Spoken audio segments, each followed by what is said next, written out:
Well, some may see COP26 as having amounted to little more than blah, blah, blah. Its main achievements are actually process-oriented and they're big. The very first thing is that all countries have agreed to come back next year at COP27 with updated nationally determined contributions, or in other words, transition plans. There is a fundamental recognition that the current plans by all countries do not meet the requirements that science tells us need to be put in place in order to put us on a secure path towards only a 1.5 degrees Celsius increase to pre-industrial levels. So that translates into more multilateral pressure, including more pressure coming from climate activism to push countries towards sustainable and truly transformative transition plans. The second thing is that loss and damage, as well as climate adaptation, have taken center stage during COP26. And this is a fundamental change of message. Up until now, the focus was only and exclusively on climate mitigation or how to improve on transition plans. Obviously, this still needs to happen, but there is also a recognition that climate disruptions are so large and so intense and so fundamentally disruptive today that we also need to focus on climate adaptation and climate justice. So that creates a new discussion plane between the richest emitters and the countries that are most vulnerable from climate change today and not tomorrow. And the very last thing is obviously the US and China agreement. Well, the agreement itself is not spectacular in its content. The very fact that they agreed to meet regularly and to work on collective and bilateral climate action means that there will be inflection points on markets that will make climate technologies and clean technologies more accessible for the global good. Three things.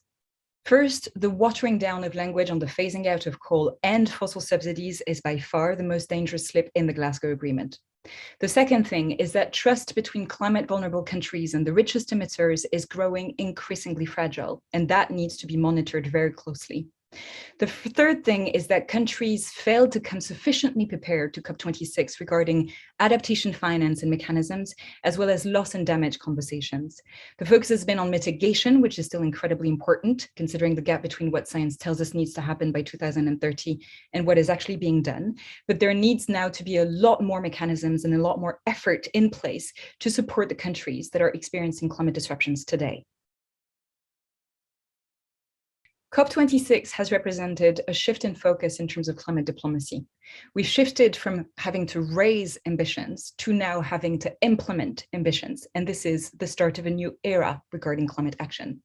It will start with the run-up to COP27, in which Egypt will need to receive a lot of support for the preparation, and particularly on finding and identifying new frames for negotiation on climate justice. During the run-up to COP27, there must also be a lot of pressure put on climate delayers, such as Australia and Saudi Arabia.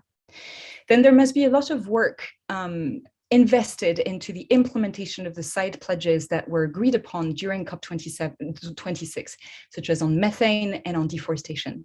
And particularly on deforestation, there's been a lot of pledges in the past and all the targets have been missed. So the question becomes why? What can we do better? And COP15 on biodiversity, which will be held in Kunming, will be of particular importance to see how we implement proper supply chains and changes of systems that halt completely deforestation writ large. And the very last thing is that we will need to monitor very closely the implementation of carbon offset mechanisms and markets. These will make the difference between a truly credible transition at the global level and a world that charts way off course beyond a 2 degrees Celsius increase of warming, which will create complete chaos and havoc at a collective level.